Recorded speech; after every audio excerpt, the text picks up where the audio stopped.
پھر میں نے ضد کی تو امی نے ان کے ریسٹورنٹ کا ہی کھانا منگوا لیا۔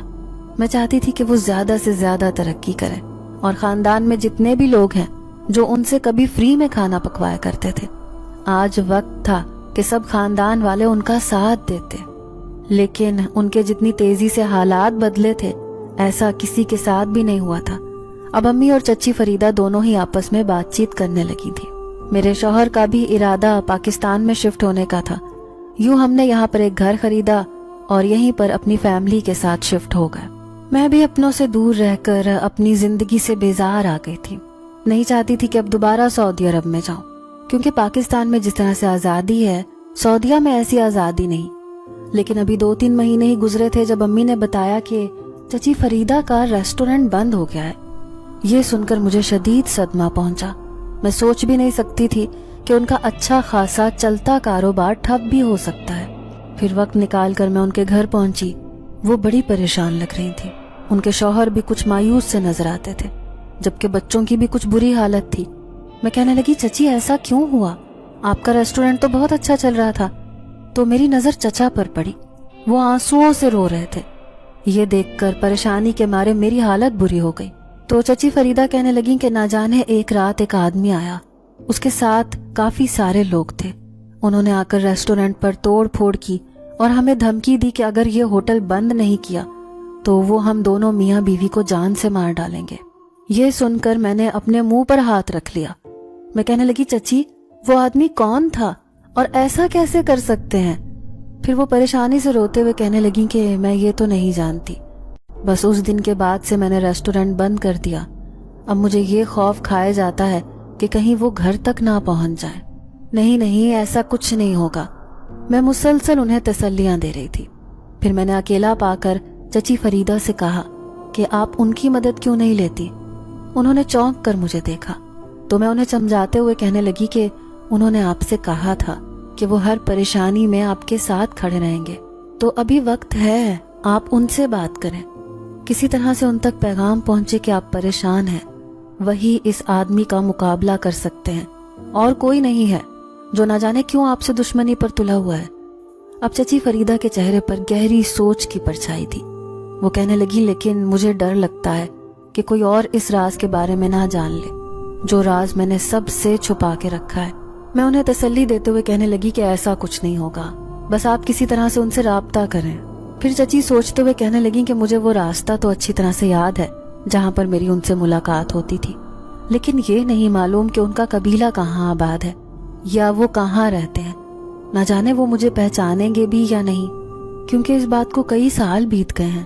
تو میں چچی سے کہنے لگی کہ وہ آپ کو ضرور پہچانیں گے، آپ ایک بار ان سے دوبارہ رابطہ کر کے دیکھیں، وہی اس آدمی کو سبق سکھا سکتے ہیں۔ پھر میں واپس گھر لوٹ آئی، لیکن میرا ذہن اسی بات کو سوچنے میں مصروف تھا کہ نہ جانے چچی فریدہ نے ان سے رابطہ کیا ہوگا یا نہیں۔ پھر کئی مہینے گزر گئے، میرا ریسٹورنٹ کی طرف جانا نہیں ہوا۔ لیکن ایک دن ہم دونوں میاں بیوی ایک شادی سے واپس آ رہے تھے، تبھی راستے میں مجھے وہ ریسٹورنٹ نظر آیا۔ لیکن آج یہاں پر رش دیکھ کر مجھے نہایت خوشی ہوئی۔ میں نے فوراً ہی اپنے شوہر سے کہا کہ گاڑی روکیں، مجھے کسی سے ملاقات کرنی ہے۔ پھر سامنے دیکھا تو وہ دونوں میاں بیوی کام کرنے میں مصروف تھے۔ میں خوشی سے کہنے لگی، چچی فریدہ، آخر آپ کا مسئلہ حل ہو گیا؟ مجھے تو بتائیں کہ آخر آپ نے ایسا کیا کیا؟ تو وہ سرگوشی میں کہنے لگی، یہاں نہیں بتا سکتی، اس بات کا راز جاننے کے لیے کل تم میرے گھر آنا۔ میں نے ان سے وعدہ کر لیا تھا کہ میں ان کے گھر ضرور آؤں گی۔ پھر انہیں دوبارہ پہلے کی طرح ہنستا مسکراتا دیکھ کر میں بہت خوش ہوئی تھی۔ پھر دوسرے دن میں نے اپنے بیٹے کو ساتھ لیا اور شوہر کے جانے کے بعد چچی کے گھر آ گئی، چائے وغیرہ پی، پھر امی سے ملنے چلی گئی۔ لیکن میں نے رات کو آنے کا وعدہ کیا تھا۔ پھر جیسے ہی رات ہوئی تو میں دوبارہ چچی فریدہ کے پاس پہنچ گئی۔ اب ہم دونوں کمرے میں موجود تھے۔ پھر وہ نہایت پراسرار لہجے میں کہنے لگی، تمہیں وہ بات کہنے کے بعد میں اسی جگہ پر گئی تھی، لیکن مجھے وہاں ایک فقیر بیٹھا ہوا نظر آیا۔ اس نے میرے چہرے پر پریشانی دیکھ لی۔ اب میں کسی سے کیسے پوچھتی، کیونکہ مجھے کسی سے پوچھتے ہوئے بھی ڈر لگ رہا تھا۔ لیکن اس نے جیسے ہی پہلے ہی میرے چہرے پر پریشانی پڑھ لی۔ کیا تم کسی کو تلاش کرتی ہوئی یہاں آئی ہو؟ فقیر مجھ سے پوچھ رہا تھا۔ میں نے ہاں میں جواب دیا تو کہنے لگا، یہاں سے سیدھی جو پگڈنڈی اندر کی طرف جا رہی ہے، وہاں پر ایک پرانا گیسٹ ہاؤس نظر آئے گا، اسی میں وہ آباد ہے. اگر وہ تمہیں جانتے ہوں گے تو تمہارے سامنے خود کو ظاہر کر لیں گے. فقیر کی بات مان کر میں اسی طرف چلی آئی. مجھے اس خوفناک اور گھنے جنگل میں ڈر بھی لگ رہا تھا، لیکن مجھے اپنا کام بھی کروانا تھا. اسی لیے میں نے سوچ لیا تھا کہ آج میرا کام نہیں ہوا تو میں دوبارہ کبھی بھی یہاں نہیں آؤں گی. لیکن جیسے ہی میں وہاں پہنچی تو اچانک ہی مجھے عجیب و غریب سی آوازیں آنے لگی، جیسے کوئی میرا نام لے کر مجھے پکار رہا ہو. اس سے پہلے کہ میں خوف زدہ ہو کر وہاں سے بھاگ جاتی، اچانک ہی کوئی میرے سامنے آیا. تبھی درخت کے پیچھے چھپا ہوا ایک اور آدمی اس کے برابر میں آ کر کھڑا ہو گیا. میں ان دونوں کو پہچان گئی تھی. گو کہ اتنا عرصہ ہو گیا تھا، لیکن میرے چہرے پر پریشانی دیکھ کر وہ آدمی کہنے لگا، اے بھلی عورت، آج پھر چہرے پر پریشانی ہے. گو کہ ہم تجھ سے اس دنیا میں ملنے آنا چاہتے تھے، لیکن پھر سوچا کہ کہیں ہماری وجہ سے تو کسی پریشانی میں مبتلا نہ ہو جائے. تو میں مایوسی سے انہیں کہنے لگی کہ میں آج اسی پریشانی کو لے کر آپ لوگوں کی تلاش میں یہاں آئی ہوں، میری مدد کریں. کیسی پریشانی؟ بتا، کس نے تجھے پریشان کرنے کی ہمت کی؟ وہ نہایت غضبناک لہجے میں کہنے لگے. تب میں نے انہیں ساری بات بتا دی. لمحے بھر میں ہی انہوں نے ساری بات جان لی. پھر مجھے کہنے لگے کہ ہمیں افسوس ہے کہ ہماری وجہ سے تجھے پریشانی کا سامنا کرنا پڑا. ان کی اس بات نے مجھے حیران کر دیا. میں سمجھ نہ سکی کہ وہ ایسا کیوں کہہ رہے ہیں. تو پھر میرے چہرے پر پریشانی دیکھ کر وہ کہنے لگے، دراصل وہ وہی شیطان عامل ہے جس سے بدلہ لینے کے لیے ہم انسانوں کی دنیا میں گئے تھے. لیکن اس سب میں میرا کیا قصور تھا؟ اس نے میرے ریسٹورنٹ پر حملہ کیوں کیا؟ تو ان میں سے ایک جن ذات کہنے لگا، دراصل وہ سونے کی انگوٹھیاں اسی عامل کی تھی. کیا؟ اس بات نے میرے رونگٹے کھڑے کر دیے. تو دوسرا جن ذات مسکراتے ہوئے کہنے لگا، شہنشاہ جنات کے کہنے پر ہم نے دوسرے جن ذاتوں کو اس عامل سے بچا لیا تھا، لیکن اس نے ان پر نہ جانے کیا عمل کر کے رکھا ہوا تھا. لیکن ہمیں اپنے سردار کا کام کر کے ہر حال میں واپس جانا تھا. اگر ہم ایسے ہی ادھورا کام کر کے جاتے تو سردار ہم سے ناراض ہو جاتا. اسی لیے ایک رات ہم چپکے سے اس کے آستانے میں گئے تو وہ گہری نیند سو رہا تھا، لیکن اس کی سونے کی انگوٹھیاں جو ہر وقت اپنی ساری انگلیوں میں پہن کر رکھتا تھا وہ اس کے سرہانے ہی رکھی تھی. گو کہ کئی مرید اس کی حفاظت کے لیے اس کے آس پاس کھڑے رہتے تھے، لیکن اچانک ہی ہم نے ان پر عمل کیا جس کی وجہ سے وہ گہری نیند وہیں پر سو گئے. اب ہمیں اپنا ساتھی تو نظر نہیں آیا تھا، لیکن اس عامل کی وہ ساری انگوٹھیاں اٹھا کر ہم اپنے ساتھ لے گئے. وہ انگوٹھیاں اس عامل کے لیے بہت قیمتی تھی، اس لیے اس بات پر وہ بہت چیخنے لگا. اس کا شک اپنے مریدوں پر تھا، لیکن پھر تھوڑی ہی دیر بعد اسے معلوم ہو گیا کہ یہ سب ہم نے کیا ہے. اب اس نے ہم دونوں کو اپنے سامنے حاضر کیا. پھر ہم نے اس پر شرط رکھی کہ یا تو وہ ہمارے ساتھی کو ہمارے حوالے کر دے یا پھر اپنی انگوٹھیوں کو اپنے آپ سے دور کر دے. لیکن وہ انگوٹھیاں اس نے بڑے جتن سے حاصل کی تھی اور وہ کسی کی دی ہوئی خاص انگوٹھیاں تھیں.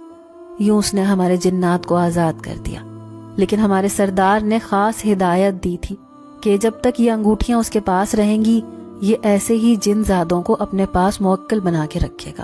اس لیے کسی صورت بھی یہ انگوٹھیاں اس کے حوالے نہیں کرنی. ہم نے تمہاری ضرورت محسوس کر کے وہ سونے کی انگوٹھیاں تمہارے حوالے کر دی. تم نے بھی یقیناً کہیں آگے بیچ دی ہوں گی، لیکن آج اسے پتا چل گیا کہ وہ انگوٹھیاں کہاں گئی تھی. تبھی وہ تم سے انگوٹھیاں حاصل کرنے کے لیے آیا تھا. لیکن جب اسے یہ پتا چلا کہ تم نے وہ انگوٹھیاں بیچ کر اس پر ریسٹورنٹ قائم کر لیا ہے، تبھی اس نے وہاں پر توڑ پھوڑ کی. لیکن اب اس سے بدلہ لینے کا وقت ہے، اس لیے ہم اسے سبق سکھا کر رہیں گے.